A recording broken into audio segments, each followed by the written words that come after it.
Всем привет! Сегодня на канале 2 буханочки белого хлеба на закваске из пшеничной муки первого сорта, аппетитный, полезный и очень-очень вкусный.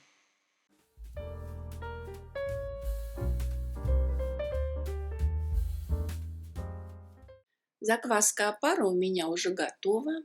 Ставила я ее, как обычно, на ночь. Созревала она часов 8-10. Здесь у меня 30 грамм пшеничного стартера, можно ржаного, 100 грамм пшеничной муки первого сорта и 100 миллилитров воды. Если вы будете печь хлеб из пшеничной муки высшего сорта, то и закваску опару вы тоже можете готовить из пшеничной муки высшего сорта. Выкладываю всю закваску опару в чашу миксера.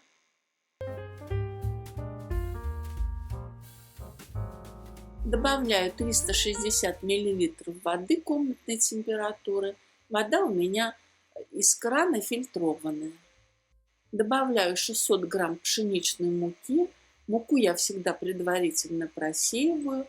У меня мука первого сорта. Добавляю 10 грамм соли. Это тесто желательно замешивать в миксере, потому что на выходе оно получается не очень плотное, очень липкое. В принципе, вручную это тесто тоже можно замесить, но в миксере замес получается лучше.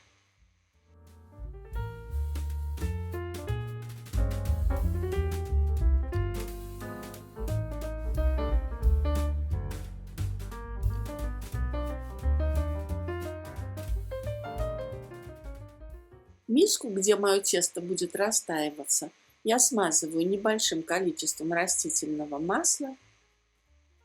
Затем выложу тесто в миску и немножко его округлю. Миску с тестом накрою. Вы уже знаете, что я для этого часто использую шапочки для душа.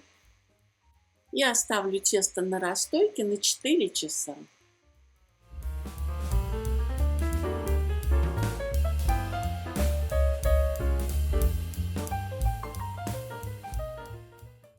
Сегодня мне наконец пришла вот такая форма для выпечки хлеба. Я эту форму заказывала в интернет-магазине. Это не реклама, я ее покупала за свои деньги, без скидок. Сегодня буду выпекать в ней свой хлеб. И вот думаю, прокаливать мне эту форму перед первым использованием или нет. Дело в том, что после прокаливания, да еще с маслом, форма потеряет свой товарный вид. А мне так жалко, она такая симпатичная. В общем, пока тесто растаивается, буду думать, прокаливать или нет. Время еще много, 4 часа, подумаю. Прошло 4 часа, тесто существенно увеличилось в объеме, наверное, раза в 3.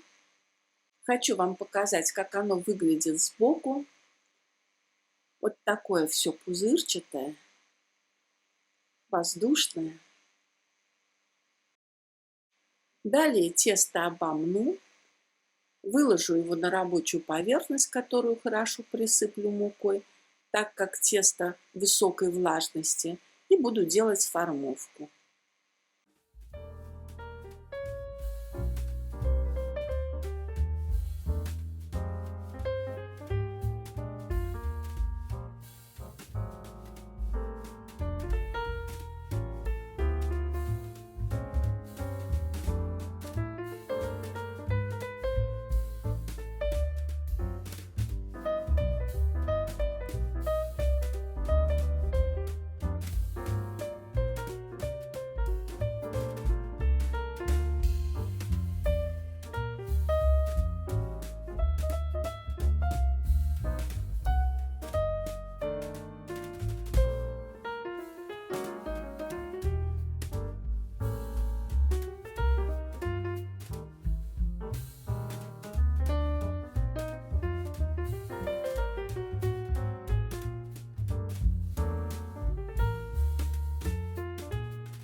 Тесто накрою и дам отдохнуть ему минут 10.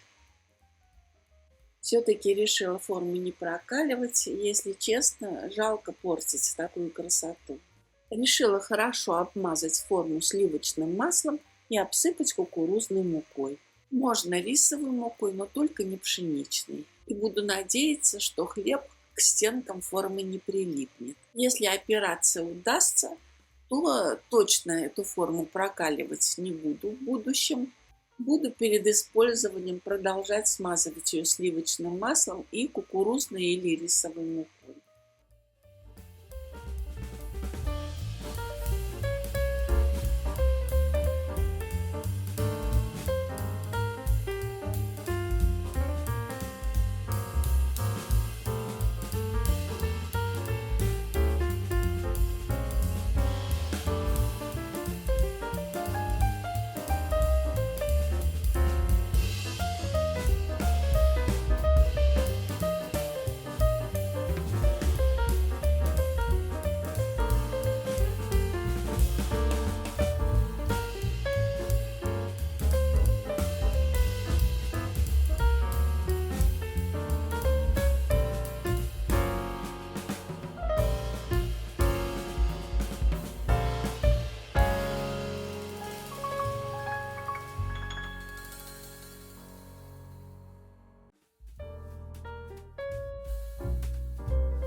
Заготовки накрою и оставлю на расстойке на 3 часа.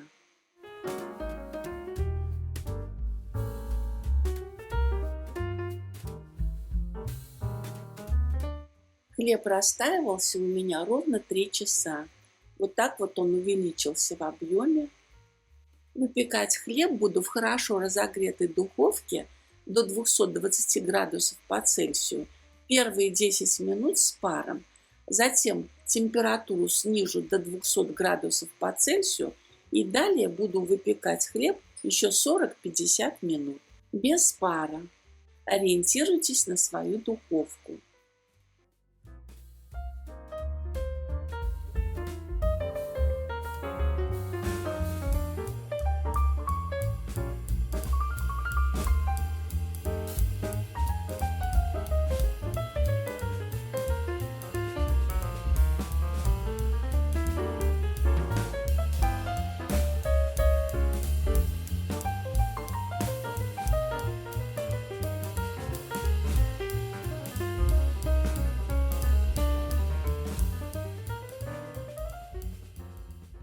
Ну вот моя формочка после выпечки. Прошла испытание на отлично. Хлеб после выпечки прекрасно из нее вынулся. Я правильно сделала, что не стала ее прокаливать, не стала портить ее красоту. Теперь я ее просто помою, обсушу, и будет она у меня стоять до следующей выпечки. Нужно запомнить состав промазки: сливочное масло и кукурузная или рисовая мука.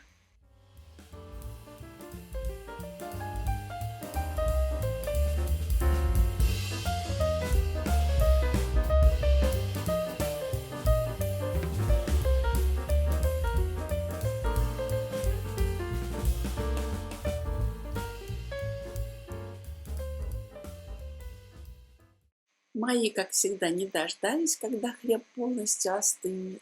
Уже половина буханочки умяли. Сказали, что очень вкусный хлеб получился. Какая шикарная структура мякиша. Такой мякиш меня всегда восхищает в хлебе. Проверяю на упругость.